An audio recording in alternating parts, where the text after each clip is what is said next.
Hello, students, teachers, parents, history nerds. Hello, everybody, and welcome to Nutshelled History, where we lay out the facts, the good, the bad, and the ugly. We are continuing our ancient history series by looking at the Maurya Empire begins. Don't forget that there's a link for a fill-in-the-blank worksheet in the description.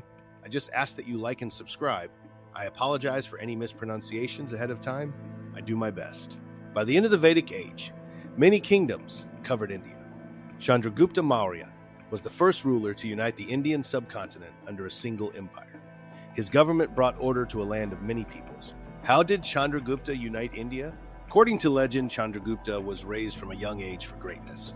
Led by an advisor named Kautilya, Chandragupta Maurya developed a strategy to gain power in India.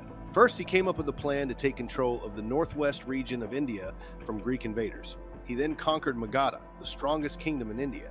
Chandragupta Maurya won his battles with the help of superior weapons, such as the Indian bow, which was as tall as a man.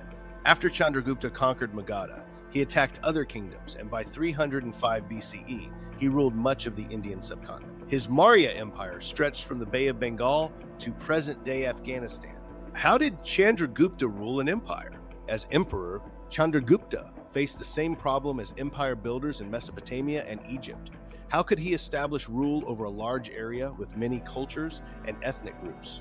He began by dividing his empire into 4 regions. Each region was further divided into smaller provinces.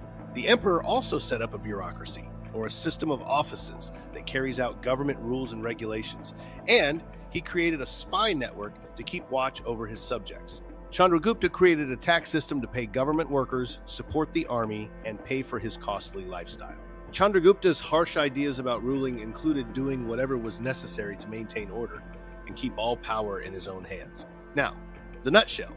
By the end of the Vedic Age, India was a jigsaw puzzle of kingdoms until Chandragupta Maurya showed up and decided it was time for a makeover. Trained for greatness with a mentor named Kautilya, he booted out the Greek invaders, snatched the powerful kingdom of Magadha, and used man-sized bows to conquer the rest. By 305 BCE, he ruled a massive empire stretching from the Bay of Bengal to what is now Afghanistan.